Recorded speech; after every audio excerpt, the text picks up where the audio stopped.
अरे मरही के बाटे ता अरे मार दो नजर से अरे काहे के मुआवेलू अरे नजरिया के बाल से रउआ सब बातें कैसे कहे के बा कि मरही के बाटे ता मरही के बाटे ता मार दो नजर से मरही के बाटे ता मार दो नजर से काहे के मुआवेलू नजरिया के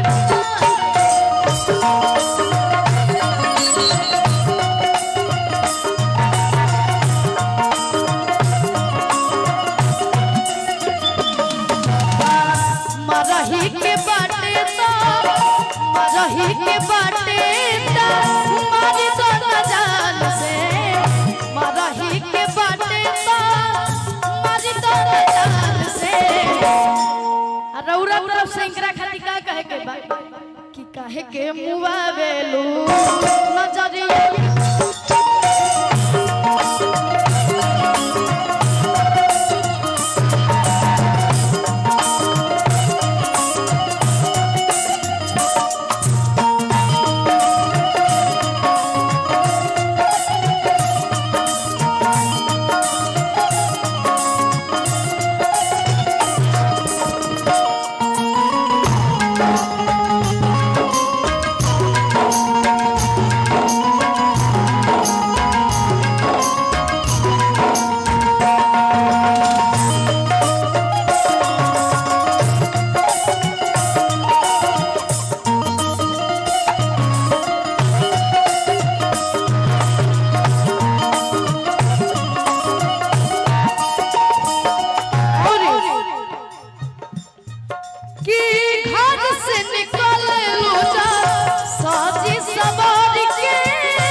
पसंद करे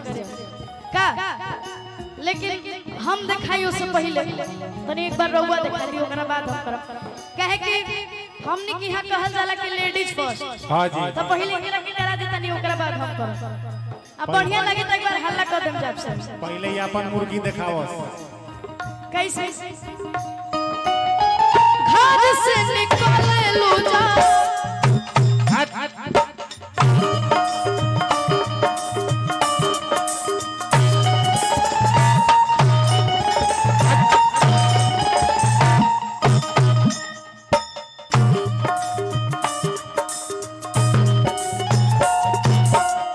अब तनी हम दिखाओ तनी बढ़िया लगल है कि ना लगल है अब तनी हम दिखाते हैं कैसे कि घर से निकले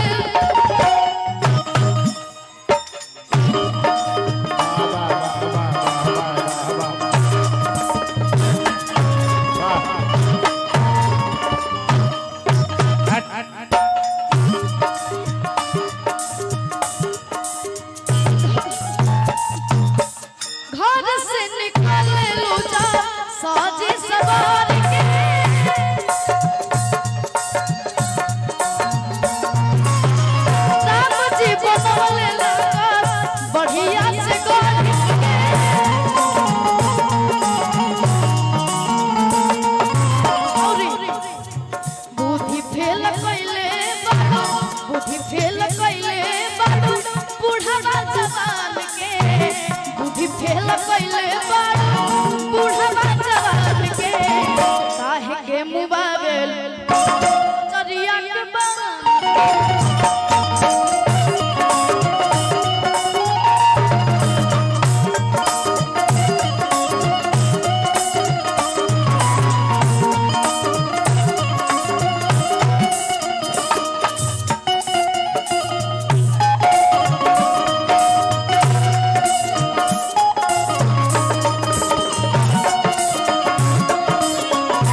छत के ऊपर से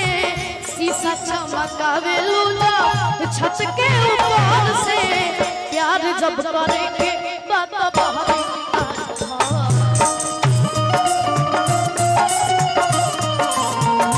प्यार जब करे के बात बहरिया घर से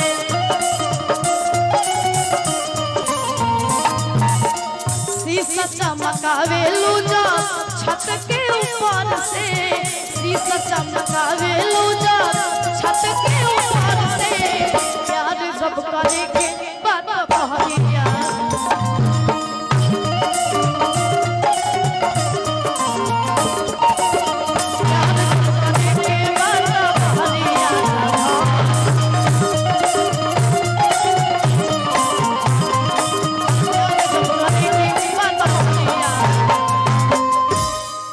प्यार जब करे के बात बहरिया